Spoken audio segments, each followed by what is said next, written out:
I was in my local coffee shop the other day, and I'm waiting for coffee. I overheard this conversation, and this guy was arguing that you could joke about rape, that rape could be made funny.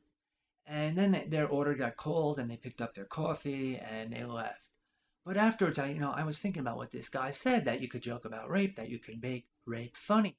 And the problem with this argument is it makes light of rape. It promotes the brutality of rape. And we don't need that. So what I'm going to do, I'm going to prove this guy wrong. What I'm going to do a comedy analysis of so-called rape humor to show how rape can never be made funny. Comedy is about making an audience feel superior.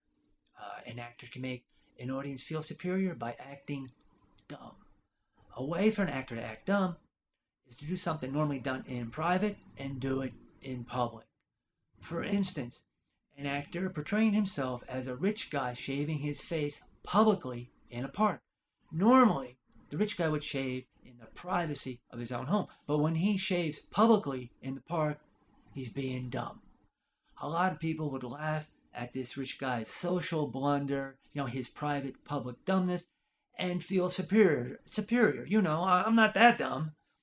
This private public dumbness can also occur verbally. Something that should have been kept private is said publicly, and from that dumbness, a listener can laugh and feel superior. When a speaker in public jokes and makes light of the brutality of rape, it's something that should never have been said publicly. If you have that thought, keep it to yourself, keep it private. But, a listener who laughs at this so-called rape joke is, laughing at the speaker's social blunder, the private public dumbness. A joke, I guess you could call it that, I heard, that I think represents, so-called rape humor in general, ridiculed the person who was raped for complaining about being raped. The speaker just wanted her to shut up about it. Most listeners who laugh at this private public dumbness would realize on second thought that what the speaker is really saying under the cover of that dumbness is that the rapist's criminal offense is no big deal. That the rapist for his brutal assault shouldn't suffer any legal consequences. In other words, what the speaker is saying under that cover of dumbness is that the rapist is above the law. And by the speaker saying the rapist is above the law, the speaker is making the rapist and not the listener superior. Remember, in comedy is supposed to make the audience, the listener, superior. And because the speaker has made the rapist superior, the speaker has given the rapist the right to brutally assault anyone free of punishment, including all listeners.